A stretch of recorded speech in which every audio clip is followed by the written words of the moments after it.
Hello and welcome to this edition of Civitas Conversations. I'm glad to welcome my guest, Josh Blackman, a contributing editor, Civitas Outlook. He is also a law professor, the Centennial Chair of Constitutional Law at the South Texas College of Law, Houston.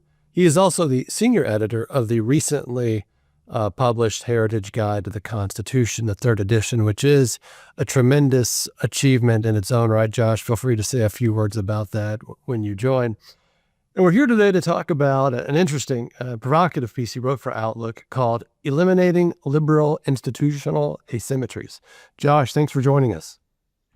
Richard, a pleasure to be here. And also want to just say a kind word at the Civitas Institute. I'm very pleased to be contributing to this. You put together a really great program in a very short time. So thank you so much, Richard. Thank you. Thank you, Josh. We're glad that you decided to join us. So thinking about this piece, Liberal Institutional Asymmetries, it really starts with an answer that the Vice President, J.D. Vance, gave to a student question at the University of Mississippi recently. And the student said, how can we prevent someone from abusing the type of power that President Trump is using? In other words, if Trump does X, what would stop a Democratic president from doing X or worse? And then the vice president replied, we cannot be afraid to do something because the left might do it in the future. The left is already going to do it, regardless of whether we do it. That is the takeaway of the last 40 years. You argue that Vice President Vance was correct and that he even understated the correctness of his answer to that question. What do you mean by that? Sure. I think when we're talking about power, we often ask what will happen when the shoe's on the other foot. And the premise of Vance's question is when the shoe's on the other foot, the left will do everything they can. In other words, constraint on the right may not impose constraint on the left. So to use a filibuster as an example, during the last Congress, when the Democrats had control of both houses in the White House, we came very close to eliminating the filibuster. I think it was Kristen Sinema and maybe Joe Manchin who bucked it. But if those two members are not in Congress anymore, and in 2028, the Democrats have all three institutions, then the filibuster is gone. So right now, Republicans could, in theory, eliminate the filibuster, but they're not. So I think that's sort of the upshot of Vance's comment. But this isn't just limited to parliamentary procedure in the Senate. I think there's certain institutions have really been sort of captured by the political left. And it's a useful sort of thought experiment to wonder, okay, if Republicans do X, what will happen when the liberals are in power? And the answer is much the same what they're doing now. And the three institutions I focus on in my new essay are the civil service, number one, the academy, number two, and the legal profession, number three. There are many more I've picked. Those are three I picked, where it doesn't really matter who wins elections. It really makes no difference. The left has sort of captured those institutions, and they go on with their agenda regardless of who's in charge. And what I'm trying to accomplish in this piece is just think about how to not just advance conservative policies for the moment, but to create structural changes that prevent these institutions from being pushing back whenever advances the right might make. So as I read your piece, Josh, and thinking about these three institutions you list, you also come back with, you list a few more. You said medical schools, the medical profession as a whole, and others. As I read your piece, and I drew some distinctions between the kind of argument you were making and what I think is a broader argument I hear from some in the Trump administration maybe, but also in what we might think of as, quote, the new right. Their argument seems to be let Trump be willing to act in ways that might even be unconstitutional to advance conservative power norms and use those to reshape the country. And I am opposed to that line of thinking. I took you to be saying we have deep problems in the academy. We have a federal civil service that is massive, that is entrenched, that is difficult to remove from power. And we also have problems in the legal profession. And there could be ways, and there are ways, that you could use government power to achieve some sort of rebalance and create, in effect, a more equal civil society. Is that Does that kind of track what you think, or is this just a species of a much broader argument? I think that's right, Richard. I am a constitutionalist to my core. I think we should always follow the Constitution in every regard. Happy Veterans Day for whoever's listening, by the way. Um, that being said, um, the sort of constitutional law we have here is not chiseled in stone from the framers. I think in many regards, the legal order we have is a byproduct of some of these legal asymmetries, where both the academy all glom onto an argument, and then the judges think, well, of course that's right. That's what the law professors say. And you have the civil servants and the so-called experts in a bureaucracy. They say something, and the courts say, of course, we'll defer to what the experts say. And you have the legal profession where all the lawyers say, here's the correct way for judges to behave, and here's the correct way for institutions to interact. And the judges say, of course, that's what we have to do. So even in saying what is and is not constitutional, I think we have to revert back to these very same institutions that have been captured by the left. And I think that is one of the enterprises of the current moment of the Trump administration, is sort of demolish, like a bull in a china shop, these institutions to get rid of this sort of baked in inequality in how we approach civil service / experts, academia and legal profession, medical schools as well. I think COVID taught us we can't always trust experts what we once did. And once we sort of look past these sort of institutional biases, we're now on a level playing field where we're debating policy. We're not just saying we have to defer to those who ought to be trusted. It seems with regard to civil service, you note in the piece of not only a dramatic partisan imbalance within the federal government, but the ways in which they act to thwart a Republican presidential administration. We know about the first Trump administration and the ways that they made things very difficult for him to maneuver. How much of that federal civil service has been cut? I mean, that would seem to be a clear case of the need for rebalance, for redress. And that's also, I think, constitutional action by the executive. Do we have a sense of empirically what's happened? Right. So the number of political breakdown, Democrats outnumber Republicans in civil service more than 2-1. So it's a sort of staggering imbalance. I haven't seen exact numbers. There was a piece in the Washington Post recently that the number of DOJ employees, Department of Justice employees, has dropped from about 10,000 to 5,000. It's not clear how many of those are attorneys or other components, but I think a lot of lawyers and other civil servants are heading to the door. I think of the guy who threw the sandwich at the federal officer in Washington, D.C. and got acquitted. My goodness, we have jury nullification in our nation's capital. He worked for DOJ. So, if these are the kind of people who are on the payroll, you wonder how they will behave when President Trump's administration gives an assignment. I think, why are there so many liberals? I think liberals tend to prefer public service. Conservatives like to make money. You don't go into the government to make money. But they are all sort of minded in the same way that they want to achieve certain goals. And whether it's a Republican president or a Democrat president, the DOJ Civil Rights Division, the Voter Rights Division looks largely the same. No longer. Harmeet Dillon and others are basically slashing the workforce there by 70-80%. And people who don't sort of get with the program are probably going to find other lines of work.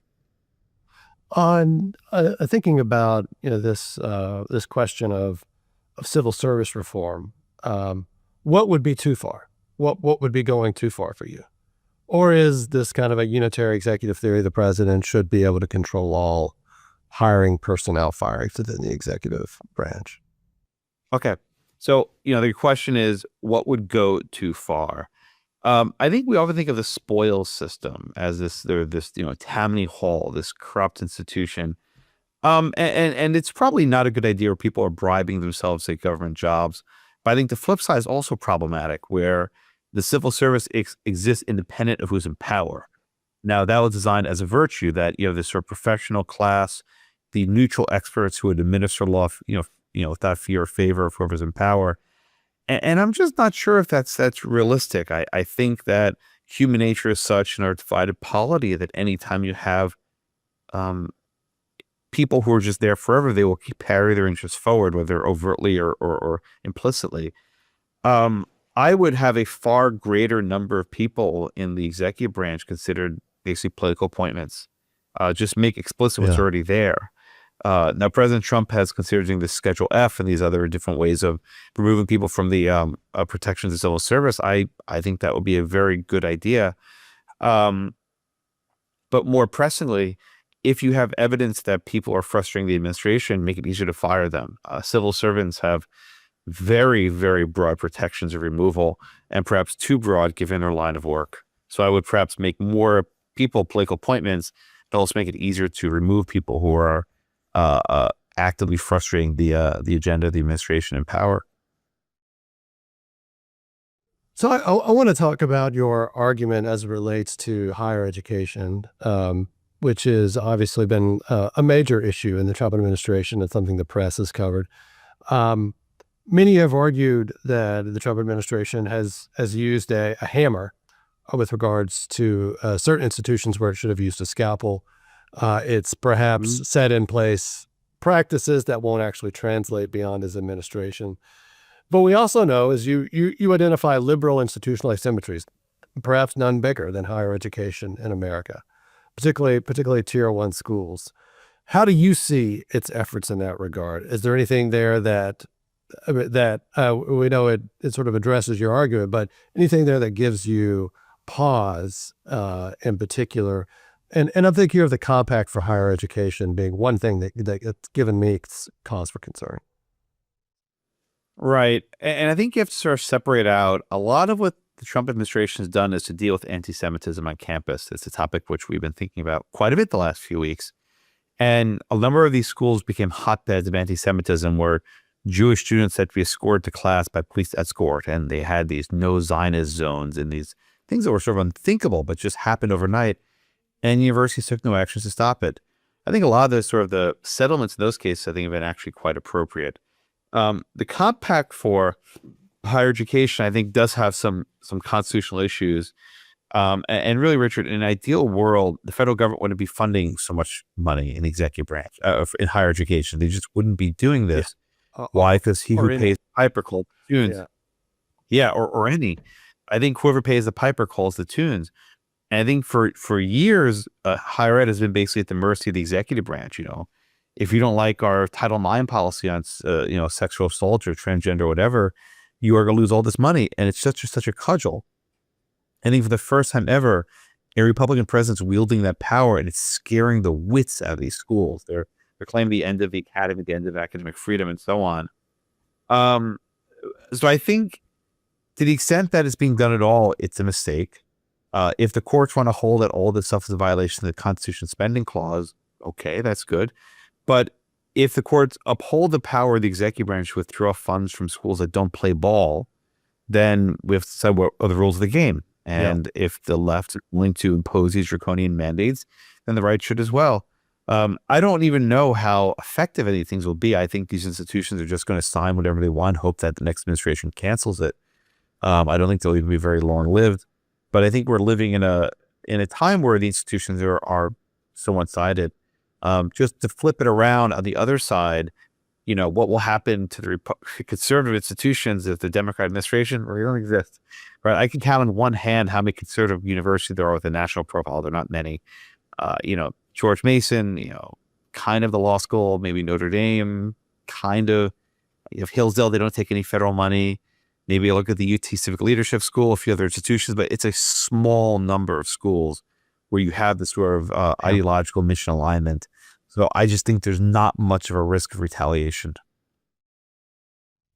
Yeah, I don't, I think your point is well taken. You also note the ways in which, dear colleague letters were used in the Obama administration for every university that took federal funds, basically eliminating due process protections for any student accused of sexual assault, which was an incredible thing. It wasn't even an official action by the federal government, literally just a letter sent to colleges. So the heavy-handedness of the federal government towards higher education, because it pays for the tunes, has been going on for quite a while.